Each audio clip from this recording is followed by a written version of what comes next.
এপিসোডের শুরুতে আমরা দেখতে পাই বিষ্ণুরাম কারাগারের মধ্যে বন্দী এবং রঘুরাজা চিৎকার করে দয়ারামকে বলে তাড়াতাড়ি সমস্ত আলো নিভিয়ে দাও, যেন এক বিন্দু আলো তারাতির মধ্যে না পড়ে। এটা বলেই রঘুরাজা চলে যায় এবং রানী ভবানীকে বলে, চলে এসো ভবানীমা। পরবর্তীতে রানী ভবানী চলে যায় এবং বিষ্ণুরাজার দিকে ফিরে তাকিয়ে বলে, আমার পরিবারের লোকজনেরা আমাকে এমনভাবে দুর্বল করে দিচ্ছে, আমি কিভাবে পারব রাজধর্ম রক্ষা করতে? বউরানী থেকে রাজরানী হওয়া যে খুব কঠিন, মা ভবানী, তুমি আমার পাশে থেকো, আমাকে শক্তি দিও। পরের সিনে আমরা দেখতে পাই রানী ভবানীকে কবিরাজ মশাই দেখতে এসেছেন এবং রানী ভবানী শাশুড়িকে বলে, কবিরাজ মশাই, আপনি সেই তখন থেকে হাত ধরে দেখেই যাচ্ছেন, কিছু বলছেন না কেন?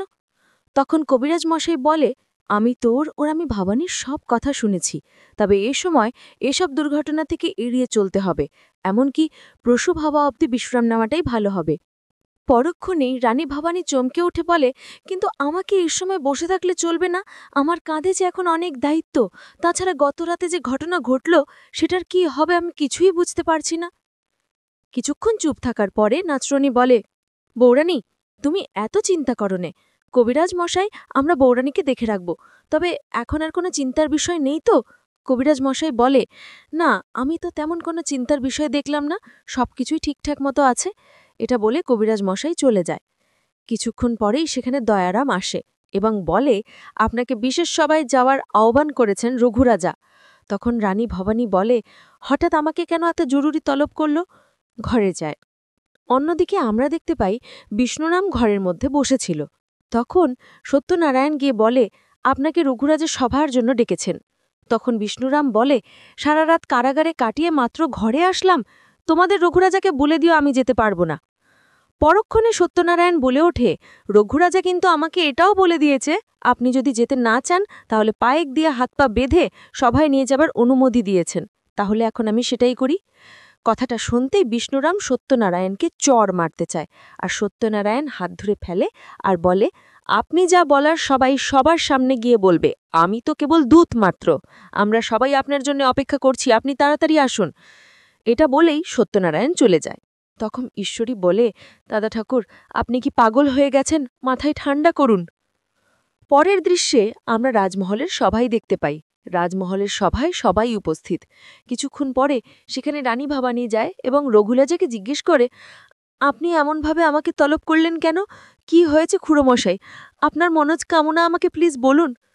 রঘুরাজে রানী ভবানীর কথার উত্তর না দিয়ে দয়ারামকে বলে, বিষ্ণুরামকে দেখে আনতে। কিছুক্ষণ পর বিষ্ণুরাম আসলে রঘুরাজা সভার সামনে বলে, আপনারা সবাই উপস্থিত, আজকে আমি আপনাদের সবাইকে বিশেষ কাজের জন্য উপস্থিত থাকতে বলেছি। এদিকে বড় পিসি ঠাকুরমা পর্দার আড়ালে দাঁড়িয়ে বলে, রঘু, তুই এখন কি রঙ্গ দেখাতে চলেছিস? যেই রাত থেকে তোর রঙ্গ দেখে যাচ্ছি, রঙ্গ দেখতে দেখতে রাতে দু চোখের পতা এক করতে পারিনি।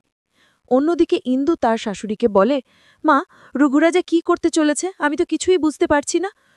পরবর্তীতে রঘুরাজা রানী ভবানীর মাথায় মুকুট পরিয়ে দেয় আর বলে, আজ থেকে তুমি রানী নাও, রাজা হয়ে প্রজাদের রাজ্য শাসন করবে।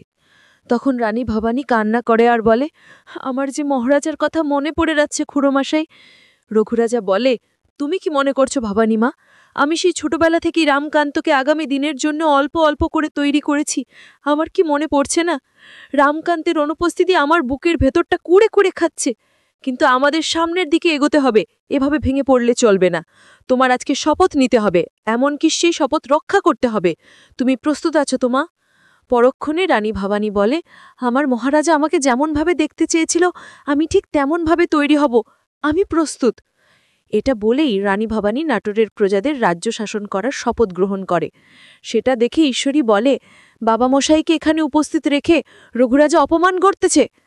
পরক্ষণে ইন্দু বলে ওঠে, যেমন কর্ম তেমন ফল তো পেতেই হবে।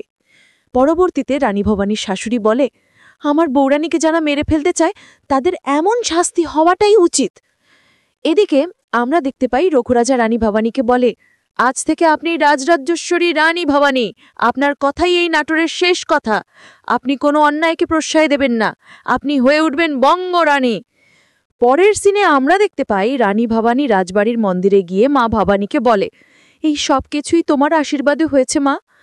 পরবর্তীতে রানী ভবানী মাথার মুকুট খুলে ঠাকুরের পায়ে রাখে আর বলে, তুমি চাইলে সবকিছু সম্ভব, কিন্তু মা তুমি আমাকে শক্তি দিও, আমি যেন মহারাজার মতো প্রাণ দিয়ে হলেও নাটোরের প্রজাদের রক্ষা করতে পারি, আমি যেন সকল মহিলাদের সুরক্ষিত দিতে পারি, সম্মান দিতে পারি।